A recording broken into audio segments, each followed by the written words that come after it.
N4 Telugu news కి స్వాగతం. నేను సంధ్య. ముందుగా ముఖ్యాంశాలు. బుద్ధిని ఇచ్చింది భారత్, యుద్ధం కాదని గర్వంగా చెప్పగలం నరేంద్ర మోదీ. ఏపీలో ఎర్రచందనం దొంగలను వదిలిపెట్టేది లేదు కేంద్ర మంత్రి బండి సంజయ్. విశాఖ స్టీల్ ప్లాంట్ ప్రైవేటీకరణ చేసే ఉద్దేశం లేదు కేంద్ర మంత్రి కుమారస్వామి.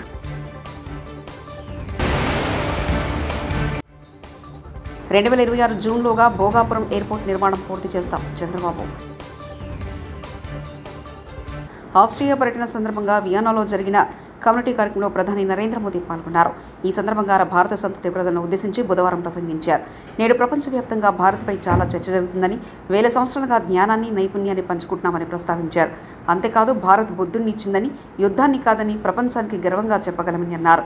భారతదేశం ఎప్పుడూ శాంతి గురించి మాట్లాడుతుందన్నారు. 21వ శతాబ్దపు ప్రపంచంలో కూడా భారతదేశం తన పాత్రను బలోపేతం చేసుకుంటుందని, ఈరోజు ప్రపంచం భారతదేశాన్ని ప్రపంచ సోదరునిగా చూస్తుందని మోదీ అభిప్రాయపడ్డారు.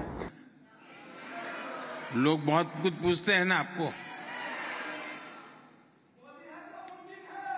ऐसे में भारत आज क्या सोच रहा है, भारत क्या कर रहा है, इसको लेकर एक बेटर इन्फॉर्म वर्ल्ड बनाना जरूरी है. भारत 1/6 ह्यूमैनिटी को रिप्रेजेंट करता है और ग्लोबल ग्रोथ में भी करीब करीब इतना ही कंट्रीब्यूट कर रहा है. हजारों वर्षों से हम दुनिया के साथ నాలెడ్జ్. తిరుమల శ్రీవారి ఆస్తులను పంగనామాలు పెట్టిన నయవంచకులు పోయారని కేంద్ర మంత్రి బండి సంజయ్ అన్నారు. ఇప్పుడు స్వామివారికి నిత్యం సేవ చేసే రాజ్యం వచ్చిందని చెప్పారు. గురువారం తిరుమల శ్రీవారిని దర్శించుకున్న అనంతరం ఆయన మాట్లాడారు. ఏపీలో గత వైపాకా ప్రభుత్వం పాలకులు వీరప్పన్ వాసులు ఎర్రచందనం పేరుతో జాతీయ సంబంధం దోచుకున్నారు. ఆ డబ్బుతో రాజకీయాలు శాసించే స్థాయికి చేరుకున్నారు. ఎర్రచందనం దొంగలను వదిలిపెట్టేది లేదు అని బండి సంజయ్ పేర్కొన్నారు. ధార్మిక వాతావరణంలో నిర్వహణ కొనసాగుతుండాలి. మనం మొన్నటి వరకు చూసినాం. మనం దేవుణ్ణి నమ్మని వాళ్ళు, ధర్మం గురించి ఆలోచించని వారు, పేరుకు నామాలు పెట్టి స్వామివారి ఆస్తులకు పంగనామాలు పెట్టేటువంటి ఆ నయవంచకులు పోయి నిత్యం వెంకటేశ్వర నామస్మరణతో ఆ స్వామివారికి సేవ చేసేటువంటి సేవకుల రాజ్యం వచ్చింది. వాళ్ళు ఇవాళ రాజకీయ నిరుద్యోగులకు పునరావాస కేంద్రంగా పదవుల కోసం ఇన్ని రోజులుగా ఈ టీటీడీని వాడుకునే ప్రయత్నం చాలామంది చేశారు. మేము ఎవరు కూడా ఏ మతానికి వ్యతిరేకం కాదు, ఏ వ్యక్తులకు వ్యతిరేకం కాదు, ఏ మతానికి కించపరిచే వ్యక్తులం కాదు. కానీ హిందూ ధర్మానికి వ్యతిరేకంగా హిందువులు ఆరాధ్య దైవంగా భావించినటువంటి ఈ పవిత్రమైన ప్రాంతాన్ని అపవిత్రం చేయడానికి, వారి ఆస్తిపాస్తులు పెంచుకోవడానికి, శ్రీవారి ఆస్తులను కొల్లదోయడానికి ఇతర మతస్థులకు అధికారం అప్పచెప్పడం వలన ఎలాంటి అనర్థాలు జరిగినో మనందరికీ తెలిసిందే. అందుకే రెండు కొండలవాడ గోవింద గోవింద అనేటువంటి వ్యక్తులు వేరు. ఆ అరాచక నయవంచక పాలన పీడ విరగడైంది. వాళ్ళు ఏడుకొండలవాడ వెంకటరమణ గోవింద గోవింద అనేటువంటి సేవకులు వచ్చారు. వాళ్ళు ఏం చేసారు? వాళ్ళు ఇన్ని రోజులుగా స్వామివారికి సేవ చేయడం ముఖ్యం కాదు వాళ్ళకి. నేను నిన్న వచ్చిన సాయంత్రం, నిన్నటి నుంచి వస్తుంటే ఇక్కడ సిబ్బంది కానీ అనేక మంది భక్తులు కానీ ఇక్కడ గత పాలకులు, గత కమిటీ నిర్వాహకులు చేసినటువంటి నిర్వాహకం గురించి చెప్తా ఉన్నారు. వాళ్ళ స్వామివారి ఆస్తిని, జాతీయ సంపదను కొల్లగొట్టే ప్రయత్నం చేశారు. వాళ్ళ ఎర్రచందనం వీళ్ళంతా వీరప్పన్ వారసులు. అంతా కూడా వీరప్పన్ వారసుల చేతిలో మొన్నటి వరకు కూడా టీటీడీ ఉండే. స్వామివారి పవర్ ఎంతో తెలుసు, స్వామివారి శక్తి ఎంతో తెలుసు. సరే, సంవత్సరాలు వాళ్ళు ఆడిందే ఆట, పాడిందే పాట కావచ్చు. ఇవాళ ఏమైంది పరిస్థితి? స్వామివారి జోలు పోతే ఏమైంది పరిస్థితి? కాబట్టి ఎర్రచందనం పేరుతోని దొంగదందా చేస్తూ వేల కోట్ల రూపాయల స్వామివారి ఆస్తిని జాతీయ విశాఖ స్టీల్ ప్లాంట్ దేశ ఆర్థిక అభివృద్ధికి సహాయపడుతుందని కేంద్ర పరిశ్రమలు, ఉక్కు శాఖ మంత్రి కుమారస్వామి అన్నారు. విశాఖ పర్యటనకు వచ్చిన ఆయన గురువారం స్టీల్ ప్లాంట్ను పరిశీలించారు. అనంతరం ఆయన మాట్లాడారు. విశాఖ స్టీల్ ప్లాంట్పై అనేక మంది ఆధారపడి ఉన్నారన్నారు. దీన్ని రక్షించడం తమ బాధ్యత అని తెలిపారు. ప్లాంట్ మూతపడుతుంటే ఆందోళన వద్దన్నారు. ప్రధాని నరేంద్ర మోదీ ఆశీస్సులతో 100% సామర్థ్యంతో ఉత్పత్తి జరుగుతుందని తెలిపారు.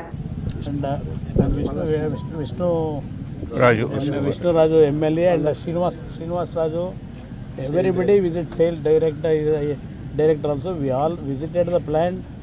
Even today also we have discussed several issues. They have given several advices. Yesterday while I am coming here, I had a meeting with our bankers also. Ultimately we will going to take some decision with the higher authority. Thank you. Sir, employees demanded to immediately withdrawal of the privatization of the steel plant. Pardon? Employees demanded that immediately implemented withdrawal of the steel plant privatization. No, who told we are going to privatize?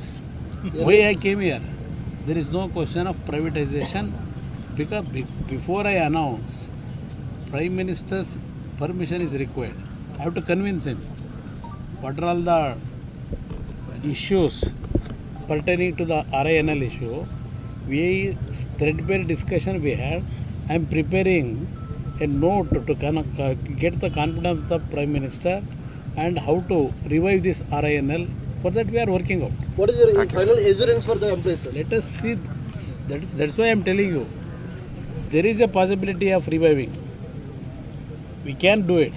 For that actually we are working out. 2026 జూన్లోగా Bhogapuram అంతర్జాతీయ విమానాశ్రయాన్ని పూర్తి చేస్తామని AP ముఖ్యమంత్రి చంద్రబాబు నాయుడు వెల్లడించారు. వైకాపా ప్రభుత్వం విమానాశ్రయాన్ని చిన్నాభిన్నం చేసిందని, మొత్తం పనులు మొదటి నుంచి చేయాల్సి వస్తుందన్నారు. భోగాపురం ఎయిర్పోర్ట్ పనులను సీఎం చంద్రబాబు పరిశీలించారు. అనంతరం అధికారులు నేతలతో భేటీ అయ్యారు. నిర్మాణ పనులపై జీఎంఆర్ ప్రతినిధులు ఆరా తీశారు. భవిష్యత్తులో ఈ ప్రాంతం ఎకనామిక్ హబ్గా మారుతుందని, యువతకు ఉపాధి అవకాశాలు పెరుగుతాయన్నారు. You are too commercial. Sir. all states are having this problem. Yeah, always I am fighting with you. Not now, from the beginning. We'll work, sir. Sir, the biggest point here was when new airport comes up, the old airport should be closed down. That has been agreed to. GOI agrees to it. On that biggest point, there is no dispute. As soon as this new airport is going to start operations, the old airport in Visakhapatnam will be closed for 30 years. That agreement is there, we are not disputing. The only point which was left was in this exchange of land, 4 acres was pending. That also, I am happy to report that between Ministry of Civil Aviation and AAI, we have taken the decisions. It will be done in a time bound. In a very few days, this NOC unconditional we are ready to give. So it is now resolved. Sir. Our people are happy, but I am not happy. Why you are taking this land? It's like a greater subject we will discuss afterwards. Last time also I was fighting with you. Even at that time we want to create some interest in this project without any contribution from civil aviation. Okay, let us see. Okay, thank you, sir. Thank you. So, and the second thing, sir, we are also discussing with you regarding the 500 acres of land which supposed for as a part of the Electropolis ecosystem development. If it has been reconsidered, it will be better, sir. AP ఆర్థిక శాఖ మంత్రిగా పయ్యావుల కేశవ్ సచివాలయంలో గురువారం బాధ్యతలు స్వీకరించారు. స్థానిక సంస్థలకు ఇవ్వాల్సిన 15వ ఆర్థిక సంబంధ నిధుల విడుదలపై పయ్యావుల తొలి సంతకం చేశారు. స్థానిక సంస్థలకు 250 కోట్ల మేర నిధులు విడుదల చేశారు. స్థానిక సంస్థలకు ఇవ్వాల్సిన నిధులను ఇస్తామన్న చంద్రబాబు ఎన్నికల హామీ మేరకు పయ్యావుల తొలి సంతకం చేశారు.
రేషన్ బియ్యం అక్రమ తరలింపులో 5 ఐపీఎస్ల పాత్ర ఉందని ఏపీ పౌర సరఫరాల శాఖ మంత్రి నాదెండ్ల మనోహర్ సంచలన వ్యాఖ్యలు చేశారు. కాకినాడలో 43,249 మెట్రిక్ టన్నుల రేషన్ బియ్యం సీజ్ చేశామని తెలిపారు. పేదలకు అందాల్సిన బియ్యాన్ని పక్కదోవ పట్టించే వారిపై చర్యలు తప్పవని హెచ్చరించారు. రైతులకు ఇవ్వాల్సిన 600 కోట్లు త్వరలో చెల్లిస్తామన్నారు. ధరల స్థిరీకరణపై రిటైల్ వర్తకులతో మంత్రి సమీక్షించారు.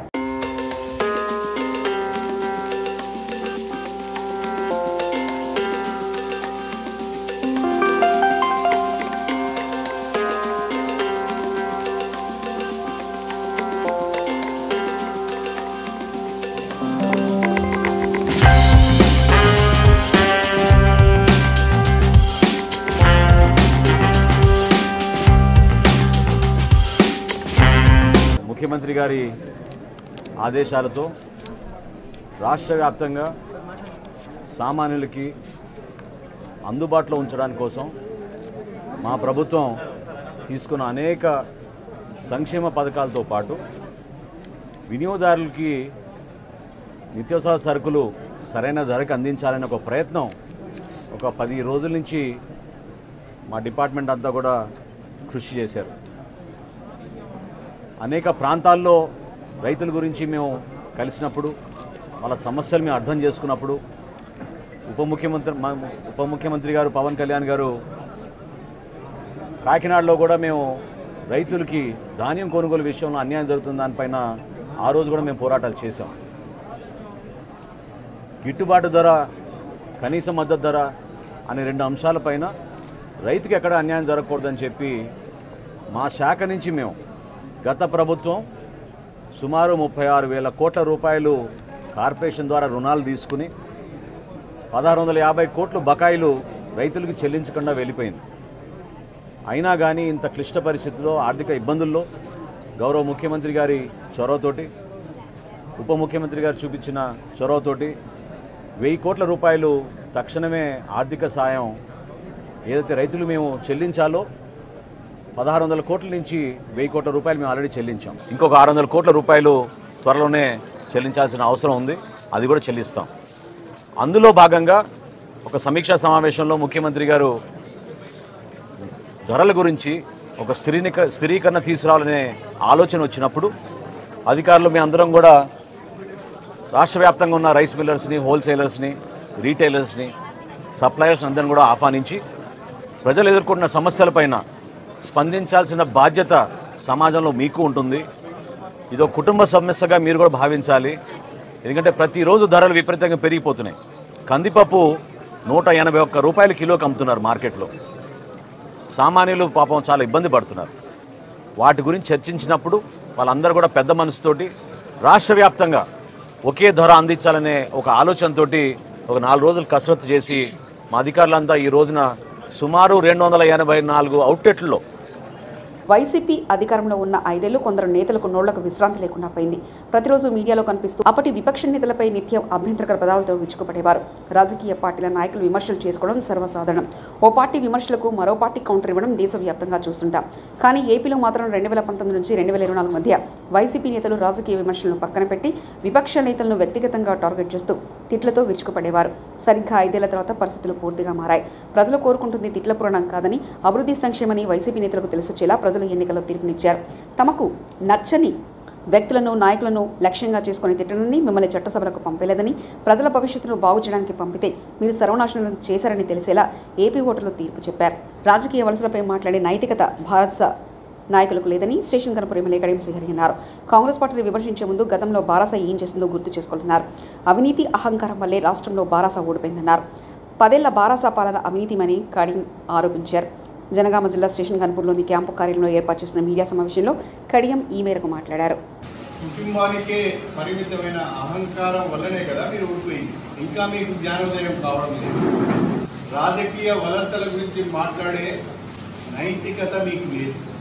రాష్ట్రంలో రాజకీయ పార్టీలను విలీనం చేసుకొని రాజకీయ వ్యవస్థను విలువలు లేకుండా చేసింది మీరు. భ్రష్టు పట్టించింది మీరు. ఏ ముఖం పెట్టుకుని మాట్లాడుతున్నారు వలసల గురించి? ప్రజలు మీరు మాట్లాడుతుంటే అసహించుకుంటున్నారు. మీరు చేసినప్పుడేమో అది సంసారమైంది, వేరే వాళ్ళు చేస్తే అది వ్యభిచారమైంది. ఎందుకు ఈ ద్వంద్వనీతి? చట్టం తన పని తాను చేసుకుంటుంది. ఏ ఒక్క రాజకీయ పార్టీ కూడా ప్రాతినిధ్యం లేకుండా అసెంబ్లీలో అన్ని పార్టీల ఎమ్మెల్యేలను విలీనం చేసుకొని ప్రతిపక్షాన్ని నోరు మోయించిన మీరు ఇప్పుడు పునీతులైనట్టుగా. బొద్దుని ఇచ్చింది భారత్, యుద్ధం కాదని గర్వంగా చెప్పగలం నరేంద్ర మోదీ. ఏపీలో ఎర్రచందనం దొంగలను వదిలిపెట్టేది లేదు కేంద్ర మంత్రి బండి సంజయ్. విశాఖ స్టీల్ ప్లాంట్ ప్రైవేటీకరణ చేసే ఉద్దేశం లేదు కేంద్ర మంత్రి కుమారస్వామి.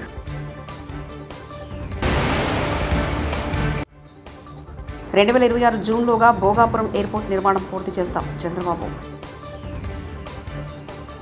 TS4 తెలుగు న్యూస్ ఇంతటితో సమాప్తం. చూస్తూనే ఉండండి TS4 తెలుగు ఛానల్.